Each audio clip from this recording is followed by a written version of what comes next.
Hello and welcome to the Career Download, Honest Careers. This is our third episode, and I'm excited for today's guest. We have Kirsten Bethea, and this is the first time I've had a friend and neighbor on here, an actual proximity neighbor, too. So I'm really excited to have you on here.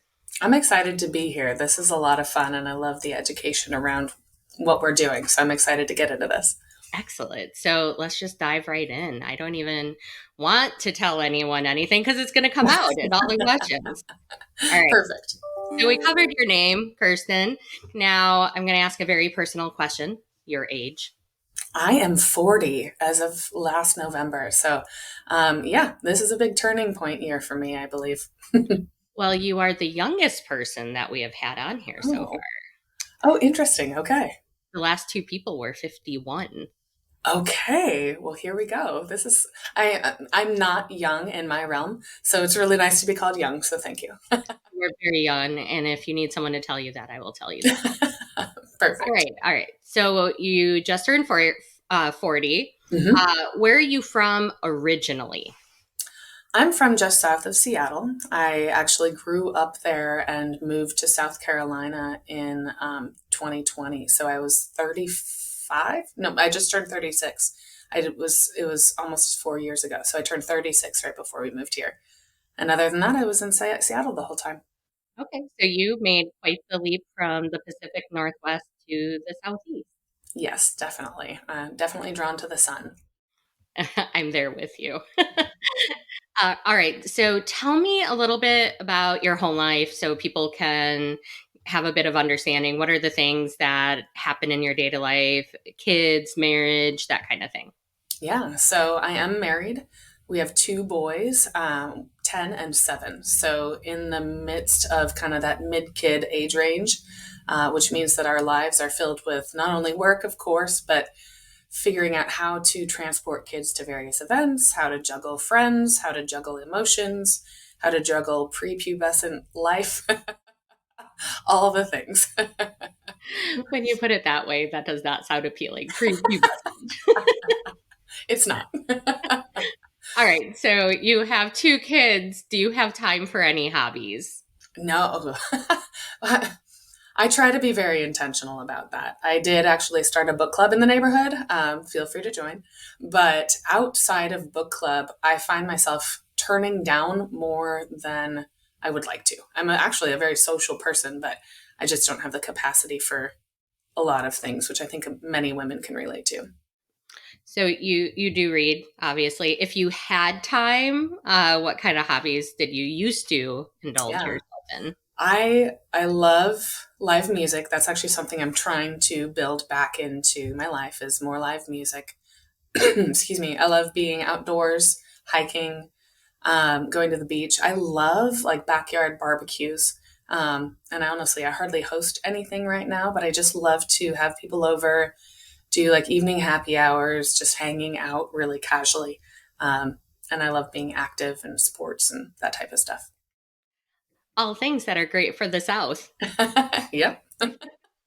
Not that we're trying to convince anyone to move to our neighborhood or Right. anything. Of course not. No, no. Okay, so you shared a bit about your home life and priorities. You're married, you have kids who are at a very active age. What Yes. would you say, based off of your kids and the thing, trying to balance your hobbies and everything too? What are the main drivers or priorities in your life at the moment? I would say the main drivers, this is funny, I actually just did an activity on this last week, but one of the main things is creating kind of two things for my children in particular creating freedom to be able to spend more time with family and spend more time with the people that I love. And then the other half of that is to be an example of hard work and dedication, not only to building my business, but to my family, to my friends, being present and intentional and loyal. And those things definitely drive who I am personally and professionally. You gave me an excellent segue now into some career questions. Okay. uh, Trying to think toward your career, and now we know a bit about you personally. Let's go back in time did you go to college? I did. I went to undergrad and grad school, actually. So I have my master's. Okay, can you tell us what your majors are and what your degrees are in? Yeah, despite the fact that I am currently a financial advisor, my undergrad degree is in English literature, and my master's is a master's in education, in secondary education. So, So you just said you're a financial advisor now. yes. Have you always been a financial advisor? I feel like No, you, I yeah. popped out of college and went straight to teaching high school. So, from my grad school program anyway. I did that for almost a decade before switching gears and trying to figure out what I wanted to be when I grew up again. Um, and landed on this and have been here for the past few years. So, yeah. So when you got your master's in education, you went straight into being a teacher for 10 I years. did. Yeah. I actually, even before I was completely finished with my degree, I basically taught on an emergency certificate. And prior to that, I actually was in the insurance realm. So I had some kind of tangential jobs to what I'm doing now, but it wasn't the same. Did you expect to be a teacher for a long time, or did you expect this career change? So I had planned since high school to be a teacher, maybe even middle school to be a teacher. Like that's what I wanted to do. I loved and still do love the actual act of teaching and education, and I'm passionate about education in a number of different ways. Did I expect the switch? No, not at all. Definitely never even considered being a financial advisor until I was approached by our recruiter. But it turns out there's actually a lot of overlap. And so it was a much easier transition than I expected it to be. So, what expectations do you have when a recruiter reached out to you? Then, did you think it was going to work out, or had you I been was thinking of changing? yeah. So the recruiter reached out. So I actually quit teaching before the recruiter reached out. So I quit teaching just prior to moving to South Carolina. Um, I basically put my certificate on hold, like as a just in case. And then we moved and COVID happened. And I was like, yeah, no, I have no desire to go back to teaching. So I actually had this weird year where I was a store manager for Starbucks. And then that had its own bag of tricks. And so I decided to move away from that and figure out what I wanted to do. And so it was actually our neighborhood that presented this opportunity. I actually posted on our neighborhood Facebook page, like, here's what I've done. Here's my ideal. I'm open to anything.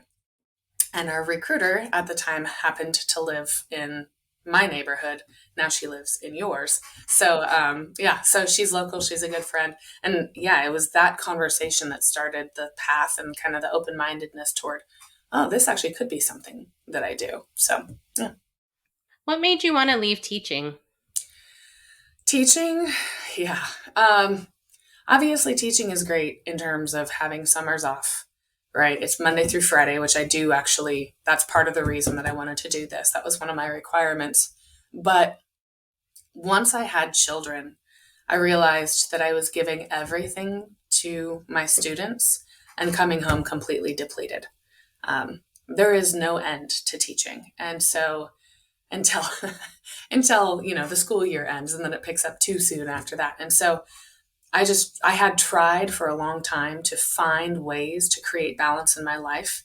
I was teaching high school English at the time, and so with the grading in particular, and then just like the social depletion, I needed to be able to give my family my best rather than what was left, and that's what pushed me out of it ultimately.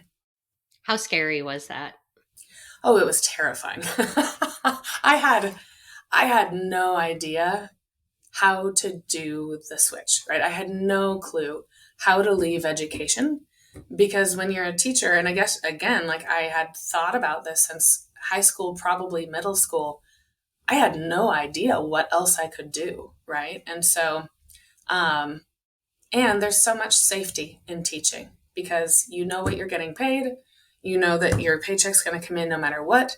You're really not going to get fired, right? Oh, I mean, you could, but like there's just so much stability and safety. And honestly, I had leaned into that the majority of my life. And the only reason I was able to take the leap as readily as I was is honestly, we had some pretty major trauma happen that made risk less scary. So then it was suddenly like, okay, I'm ready to make this jump. And it was still scary. It was still terrifying, but I have absolutely no regret in doing that. So Do you feel like you have better balance now since you? I feel like I'm working toward better balance. The difference is now I have the freedom to choose, right? So I am building a business and it's very hard work to build a business, but I'm also actually working part-time right now. Like I have the freedom to do that also, right? So I have complete control over how much or how little I work. I have complete control over what it looks like to engage with work or engage with my kids. And so I don't know if balance is the right word, but there's definitely better harmony, right? That idea of work life harmony rather than work life balance, that's definitely there. I like that harmony, the balance, because Yeah, it means equal if it's balance, and it's not always equal. exactly. And it's not equal right now, but I'm working toward some really good stuff, and my kids get to be present for that. So, when you first began your career as a teacher, do you feel that there were expectations of you that either others put on yourself or you put on yourself to succeed or be a specific thing as a teacher?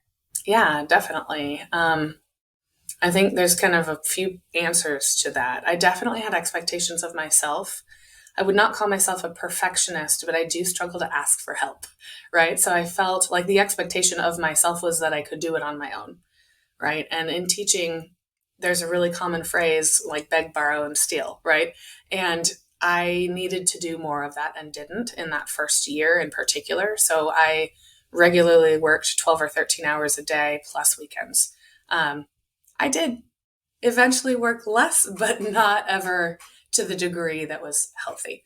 Um, I think there was also expectations in other realms of, um, honestly, expectations from my students of, I mean, they're still children even when they are teenagers, of being as present as they needed me to be at any given time, right? Expectation from parents about being accessible and communicative at any given time.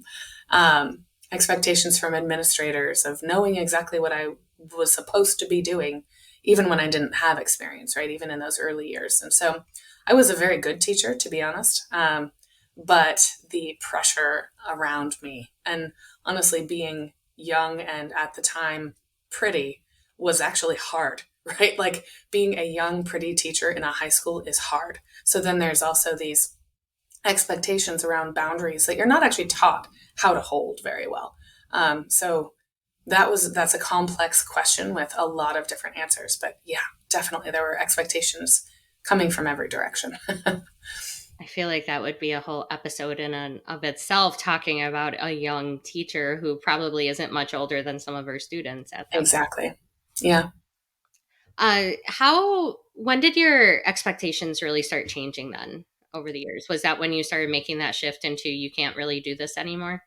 Kind of. The you can't really, or the I can't really do this anymore coincided with having children, right? It was hard before, but actually my husband was also a teacher. So it was really easy to enable each other into working too much, right? And then I had kids and I was like, well, that's not even an option anymore. So what do I do? Right. And that was simultaneously a shift in priority and a shift in mindset of, yeah, no, I can't do this, at least not the way that I've done it. Um, and my dad is actually the one who, when I started talking about, like, I don't know if I can do this, but I also don't know how not to, right? He was like, well, the devil, right? Like, what you're familiar with is what you tend to stick with, even if it's unhealthy. And so that lasted the second half of my career. If I taught for a decade, it was a solid 5 years of that I knew mentally that I really shouldn't be doing what I was doing, but also didn't know how not to. How many people fall into that trap of the devil, you know? Exactly. So many. Most of us, all of us to some degree. So I think that It kind of falls under advice, though, the devil that you know. Let's talk about some of the advice you've received over the years then, from being a teacher, now a financial advisor. Yeah. Have you received any bad advice? Oh, yes, definitely. Um, and of course, I'm trying to, I've blocked most of that out. No, I think some of the bad advice definitely came in those early years of trying to create balance, but really, I think in the educational community, it's very common to just expect that you're working outside of work hours, right? It was a minority of people who actually communicated good advice of setting boundaries around when to do work and when not, right? Now, as a financial advisor, what I find is there is a lot of good advice, but I went from a predominantly female realm to a predominantly male realm. And so that advice is given in a way that actually isn't always great for me, right? It might be great for 85% of the room, but men and women innately work differently. And so, I was once told to make sure my emotions didn't bring other people down in the room. It's like, well, actually, I'm not responsible for your emotions, and I'm actually in control of my own. So, but I can take that with some distance now, where the advice I got as a teacher of, creating boundaries or not, I just took as truth, right? I took as, oh, this is how it is, right? And I'm old enough and wise enough now, even if I have been the youngest person on this so far, to know the difference and be able to pick and choose that, yes, advice is advice, but I get to choose how and when I apply it. So, yeah, I don't know. It's hard to answer questions about advice because I really have been on a personal journey of making my own choices. And so, though, of course, I take advice from other people, it's definitely put through a vetted system in my head more so than it used to be. So, knowing that you vet your own advice now, is there any that you would give to our listeners? Yeah, man, take the risk. Um, jump in before you think you should. I think that so many people do rely on safety, and that makes sense, right? And I'm not necessarily recommending that everybody go into a 100% commission job by any means, but take the risk. I think women in particular tend to make sure that everything lines up, or that most things line up before making any sort of move. And men tend not to do that, right? And I do think that that is one place women could be bolder, right? I'm making generalizations, of course, but take the risk before you feel like you're ready. The only negative that can come from that is a learning experience, right? So if you take a risk and it doesn't work out, then it doesn't work out, and go back to doing what you were doing, or switch again, or whatever. But you get more comfortable with the risk along the way. And I have never, ever regretted a risk that I've taken in the past 5+ years. I think we have a common theme the last couple episodes. Our Cool. last person, Kate Brown, her advice was get out of your own way. And now Yeah, you yes. have left us with take the risk, that it's Yep. always worth it. I love that. And I think it's a great way to end. So thank you for being here today, and thank you for sharing your story. And thank you to our listeners. And please be sure to hit like and subscribe, and stay tuned for more episodes of the Career Download. Take care.